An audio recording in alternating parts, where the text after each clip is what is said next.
Sur les instants Gazar, je reçois Charlotte Rabalan. Bonjour. Bonjour. Vous travaillez chez Effort et vous êtes de la Angers 217. Effort en quelques mots. Effort, c'est une boîte de conseil, donc prestataire, qui vend donc, les services d'ingénieurs à d'autres boîtes clientes. Donc nous, on va travailler vraiment sur le site client. Donc on est à 100% chez eux. Et donc les entreprises ont un besoin, ingénieurs, chefs de projet, affaires réglementaires. Effort leur propose des ingénieurs qui sont chez eux en CDI. Alors Charlotte, on s'est rencontrés il y a quelques années, Oui. alors que vous étiez encore élève sur les bancs du campus. Comment s'est passée votre sortie de l'école ? Plutôt bien. Donc j'ai fait une sortie très tardive parce que je suis partie à l'étranger. Et quand je suis revenue, j'ai trouvé rapidement du travail. En 4 mois, j'ai réussi à trouver un premier poste. Donc pour le coup, je suis repartie à l'étranger, cette fois sur un VIE en Belgique, donc à Bruxelles. Cette fois aussi avec un prestataire, donc on peut faire un VIE en presta.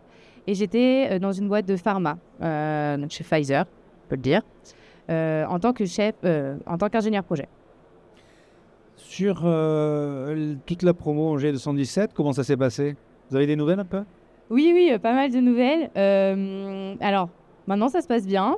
Mais c'est vrai qu'on fait partie des promos qui ont été diplômés pendant le Covid. Donc, j'ai plusieurs amis qui ont mis un peu de temps à trouver. Mais on a tous fini par trouver quand même en moins d'1 an. C'est quand même bien. Je dirais 6-9 mois en moyenne. C'était un peu source de stress. Mais ils ont fini tous par trouver. Et même maintenant, pas mal ont changé depuis. Donc, je pense que là, maintenant, ils sont sur des positions qui préfèrent, on va dire, que le premier poste. Mais tout le monde est bien en ce moment.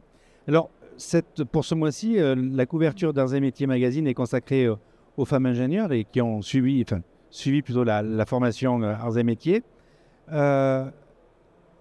Quel conseil vous donneriez aux jeunes filles pour entrer aux Arts et Métiers ? Déjà, commencer par faire soit une prépa, soit un IUT selon leur feeling, vraiment. C'est vrai qu'on a tendance à penser qu'il faut passer en prépa pour entrer dans une école d'ingénieur. Les IUT, c'est aussi une très bonne porte d'entrée, donc il ne faut pas avoir peur du technique. C'est vrai que les IUT, ça peut faire un peu peur, mais les personnes qui rentrent après un IUT aux arts et métiers ont vraiment un très bon profil. Et puis foncez quoi, parce que c'est un parcours, c'est pas parce qu'il y a plein de garçons dans ce parcours-là que c'est pas réservé qu'à eux. Notre légitimité n'est jamais remise en question. On s'y sent bien. On peut améliorer nos compétences techniques comme relationnelles, sociales, associatives, grâce à toutes les assos qui sont présentes sur le campus.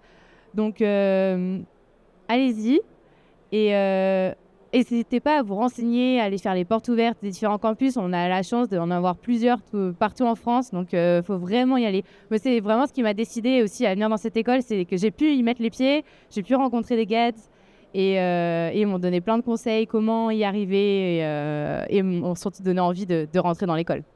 Alors, dernière question, elle vous a apporté quoi cette école finalement pour vous ? Je dirais l'adaptabilité. Parce que quand on arrive dans l'école, on fait face à plein de profils différents, plein de personnes qui ont fait différents parcours universitaires. Donc, comme je disais, IUT, prépa. On rencontre aussi des personnes qui ont fait le bachelor, des arts et métiers, qui sont passés par la fac. Donc, déjà, un gros mix. Donc, on retrouve plein de personnalités avec qui on doit cohabiter parce que on a une vraie vie de promo. Avec les associations, on se retrouve à gérer des personnes durant les manips. Donc, on doit aussi s'adapter à ces différentes personnalités, aux différents groupes, aux différents caractères.